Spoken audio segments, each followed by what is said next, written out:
വരാനിരിക്കുന്ന തദ്ദേശ സ്ഥാപനങ്ങളിലേക്കുള്ള തെരഞ്ഞെടുപ്പിൽ മതാടിസ്ഥാനത്തിൽ സ്ഥാനാർത്ഥികളെ നിശ്ചയിക്കാൻ ഉറച്ച് BJP. ഓരോരോ പഞ്ചായത്തുകളിലും നഗരസഭകളിലുമൊക്കെയുള്ള മതപ്രാതിനിധ്യം മുൻനിർത്തിയായിരിക്കും ഇനി സ്ഥാനാർത്ഥികളെ നിശ്ചയിക്കുക. ഇത് സംബന്ധിച്ച് സംസ്ഥാന നേതൃത്വം ജില്ലാ നേതൃത്വങ്ങൾക്ക് നിർദ്ദേശം നൽകിയതായിട്ടുള്ള വാർത്തകളും പുറത്തു വരികയാണ്. പ്രാഥമികമായി ക്രൈസ്തവ പ്രാതിനിധ്യമുള്ള മേഖലകളിൽ ക്രൈസ്തവരായിട്ടുള്ള സ്ഥാനാർത്ഥികളെ പരമാവധി കണ്ടെത്തണമെന്നും അവരെ സ്ഥാനാർത്ഥികളാക്കണമെന്നുമാണ് ഇപ്പോൾ സംസ്ഥാന നേതൃത്വം നിശ്ചയിച്ചിരിക്കുന്നത്. ക്രൈസ്തവ സഭകളുമായി BJP അടുക്കുന്നതിന്റെ പശ്ചാത്തലത്തിലാണ് ഇത്തരമൊരു നീക്കം.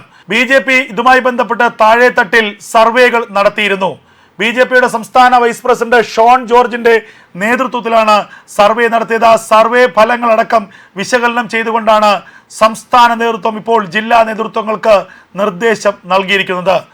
പ്രാഥമികമായി കണ്ണൂർ ജില്ലയിൽ ഇക്കാര്യം നടപ്പാക്കാനാണ് നീക്കം. കണ്ണൂർ ജില്ലയുടെ മലയോര മേഖലകളിലെ 9 പഞ്ചായത്തുകളിലായി 46 വാർഡുകൾ ക്രൈസ്തവ വിഭാഗങ്ങൾക്ക് സംവരണം ചെയ്ത് നൽകണമെന്നാണ് കണ്ണൂർ നോർത്ത് ജില്ലാ പ്രസിഡന്റ് ഇപ്പോൾ കീഴ്ഘടകങ്ങൾക്ക് നൽകിയിരിക്കുന്ന സർക്കുലർ വ്യക്തമാകുന്നത്.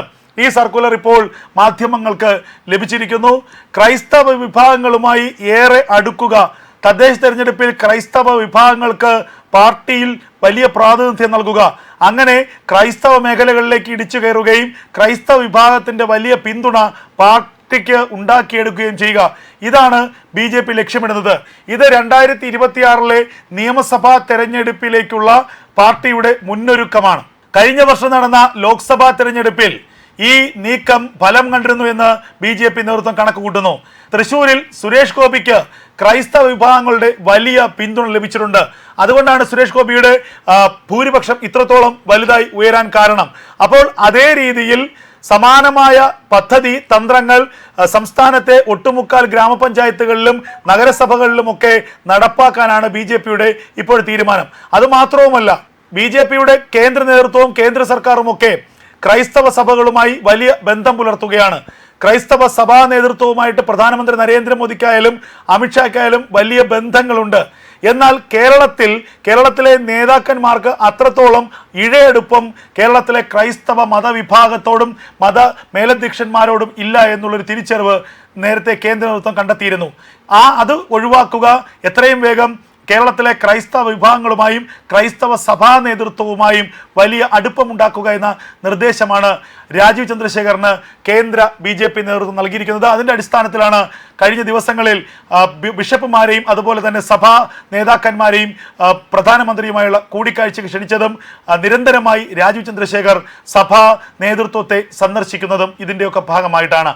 ഇപ്പോൾ ഇതാ ഒരു പടി കൂടി കടന്നുകൊണ്ട് BJPയിലെ ക്രൈസ്തവ വിഭാഗങ്ങൾക്ക് അല്ലെങ്കിൽ പൊതുസമ്മതരായിട്ടുള്ള ക്രൈസ്തവ നേതാക്കന്മാർക്ക് തദ്ദേശ തെരഞ്ഞെടുപ്പിൽ സ്ഥാനാർത്ഥിത്വം നൽകുക, അങ്ങനെ ക്രൈസ്തവ വിഭാഗങ്ങൾക്കിടയിൽ നിലവിലുള്ള അവരുടെ അടുപ്പം ഒന്നുകൂടി ഊട്ടിയുറപ്പിക്കുക, ക്രൈസ്തവ വിഭാഗങ്ങളുടെ 25 മുതൽ 30% വോട്ട് BJPക്ക് ഉറപ്പാക്കുക.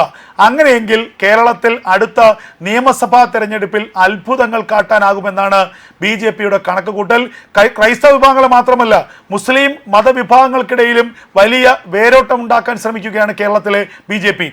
എല്ലാ മുസ്ലിം ഭവനങ്ങളിലും സന്ദർശനം നടത്താനുള്ള തീരുമാനമെടുത്തിട്ടുണ്ട് എന്ന് ഇന്ന് BJP സംസ്ഥാന അധ്യക്ഷൻ രാജീവ് ചന്ദ്രശേഖർ പ്രഖ്യാപിക്കുകയുണ്ടായി. BJPയുടെ ന്യൂനപക്ഷ മോർച്ചയുടെ ഉത്തരവാദിത്തപ്പെട്ട ആളുകളായിരിക്കും ഇത്തരത്തിൽ മുസ്ലിം വീടുകളിൽ കയറി അവരുമായി ബന്ധം സ്ഥാപിക്കുക.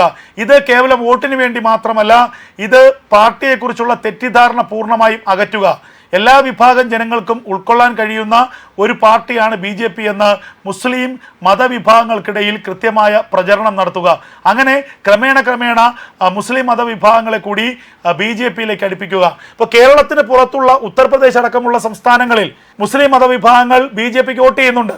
ആ വോട്ടിംഗ് പാറ്റേണിൻ്റെ വ്യത്യാസം കാണുമ്പോൾ നമുക്ക് മനസ്സിലാകും.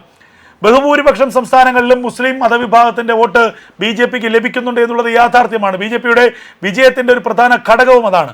പക്ഷെ കേരളത്തിൽ അത്രത്തോളം BJPയുമായി മുസ്ലിം മതവിഭാഗം അടുക്കുന്നില്ല എന്നുള്ളത് തിരിച്ചറിഞ്ഞ കേന്ദ്ര നേതൃത്വത്തിന്റെ നിർദ്ദേശം തന്നെയാണ് ഇവിടെയും സംസ്ഥാന ഘടകം നടപ്പാക്കാൻ ഉദ്ദേശിക്കുന്നത്. മുസ്ലിം മതവിഭാഗങ്ങൾക്കിടയിൽ വലിയ വേരോട്ടമുണ്ടാക്കാൻ അവരുടെ വീടുകൾ കയറിയിറങ്ങുക. ഇപ്പോൾ AP അബ്ദുള്ളക്കുട്ടി അടക്കമുള്ള മുസ്ലിം സമുദായത്തിൽ നിന്നുള്ള നിരവധി നേതാക്കന്മാർ BJPയുടെ ഭാഗമായിട്ടുണ്ട്. അത് അവരെ മുൻനിർത്തി വലിയ ക്യാമ്പയിനുകൾ സംഘടിപ്പിക്കുക, മുസ്ലിം മതവിഭാഗങ്ങൾക്കിടയിൽ നിലവിലുണ്ടായിട്ടുള്ള തെറ്റിദ്ധാരണകൾ മാറ്റുക, പാർട്ടിയുടെ പ്രതിച്ഛായ കൂടുതൽ മെച്ചപ്പെടുത്തുക തുടങ്ങിയവയാണ് BJP ഇതിലൂടെ ലക്ഷ്യമിടുന്നത്. ക്രൈസ്തവ മതവിഭാഗങ്ങൾക്കിടയിൽ ഇപ്പോൾ തന്നെ BJPക്ക് കാര്യമായ സ്വാധീനമുണ്ട്. എന്നാൽ അത് വോട്ടായി പൂർണ്ണമായും പരിണമിക്കുന്നില്ല. ഇതാണ് BJPയെ ഇപ്പോൾ കുഴയ്ക്കുന്ന പ്രധാനപ്പെട്ട കാര്യം. ഈ സ്വാധീനം, അതായത് ക്രിസ്ത്യൻ സമുദായങ്ങൾക്കിടയിൽ ക്രിസ്ത്യൻ നേതൃത്വത്തിനിടയിൽ BJPക്ക് ലഭിക്കുന്ന സ്വീകാര്യത താഴെ തട്ടിലുള്ള സാധാരണക്കാരായ ക്രൈസ്തവ വോട്ടർമാരുടെ ഇടയിലേക്ക് എത്തുന്നില്ല. ആ ക്രൈസ്തവ വോട്ടർമാരെ കൊണ്ട് BJPക്ക് അനുകൂലമായ വോട്ടിംഗ് ചെയ്യിപ്പിക്കാൻ കഴിയുന്നില്ല. ഇത് മറികടക്കാൻ വേണ്ടിയാണ് ക്രൈസ്തവ സ്ഥാനാർത്ഥികളെ തന്നെ BJP രംഗത്തിറക്കുന്നത്. ഓരോ പഞ്ചായത്തിലും ക്രൈസ്തവ ഭൂരിപക്ഷ മേഖലയിൽ അത്തരത്തിലുള്ള വാർഡുകളിൽ ക്രൈസ്തവരായിട്ടുള്ള സ്ഥാനാർത്ഥികളെ തന്നെ നിർത്തണം.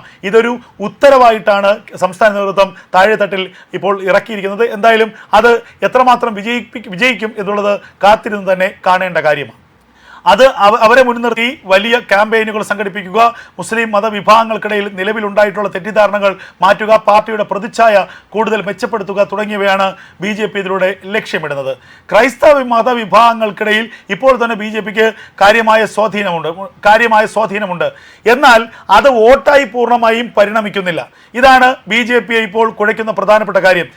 ഈ സ്വാധീനം, അതായത് ക്രിസ്ത്യൻ സമുദായങ്ങൾക്കിടയിൽ ക്രിസ്ത്യൻ നേതൃത്വത്തിനിടയിൽ BJPക്ക് ലഭിക്കുന്ന സ്വീകാര്യത താഴെ തട്ടിലുള്ള സാധാരണക്കാരായ ക്രൈസ്തവ വോട്ടർമാരുടെ ഇടയിലേക്ക് എത്തുന്നില്ല. ആ ക്രൈസ്തവ വോട്ടർമാരെ കൊണ്ട് BJPക്ക് അനുകൂലമായ വോട്ടിംഗ് ചെയ്യിപ്പിക്കാൻ കഴിയുന്നില്ല. ഇത് മറികടക്കാൻ വേണ്ടിയാണ് ക്രൈസ്തവ സ്ഥാനാർത്ഥികളെ തന്നെ BJP രംഗത്തിറക്കുന്നത്. ഓരോ പഞ്ചായത്തിലും ക്രൈസ്തവ ഭൂരിപക്ഷ മേഖലയിൽ അത്തരത്തിലുള്ള വാർഡുകളിൽ ക്രൈസ്തവരായിട്ടുള്ള സ്ഥാനാർത്ഥികളെ തന്നെ നിർത്തണം.